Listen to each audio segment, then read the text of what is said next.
আসসালামু আলাইকুম।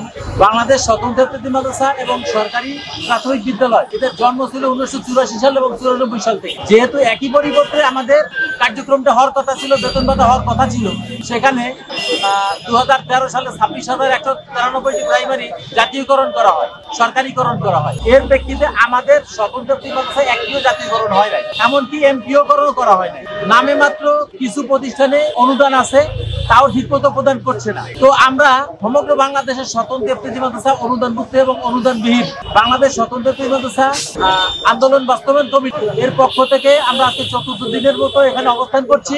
আমাদের দাবি হচ্ছে আগামী 18ই অক্টোবরের মধ্যে, শনিবারের মধ্যে যদি আমাদের জাতীয়করণের ঘোষণা লিখিত আকারে প্রকাশ না হয়, তাহলে আমরা 19শে অক্টোবর রবিবার প্রধান উপদেষ্টার কার্যালয় অভিমুখে পদযাত্রা করব এবং এই পদযাত্রার মধ্য দিয়ে আমাদের দাবি আমরা আদায় করে নেব ইনশাআল্লাহ। এবং পাশাপাশি আমাদের সমগ্র দেশের স্বতন্ত্র ইফতেদায়ী মাদ্রাসা শিক্ষকদের উদ্দেশ্যে বলতে চাই, আপনারা যারা এখনো বাড়িতে বসে আছেন, বাড়িতে বসে না থেকে আসুন, আমাদের দাবি আমরা আদায় করে নেই। প্রেস ক্লাবের মাঠ থেকে আমাদের লং মার্চে অংশগ্রহণ করে আমাদের দাবি আদায়ে সহায়তা করুন। পাশাপাশি ইলেকট্রনিক্স মিডিয়া, প্রিন্ট মিডিয়া এবং প্রশাসনের ভাইদের দৃষ্টি আকর্ষণ করছি। আপনাদের লেখনীতে, আপনাদের চাহনিতে, আপনাদের চেষ্টায় আমরা সফল হতে চাই। এই প্রত্যাশা রেখে এখানে শেষ করছি। ধন্যবাদ।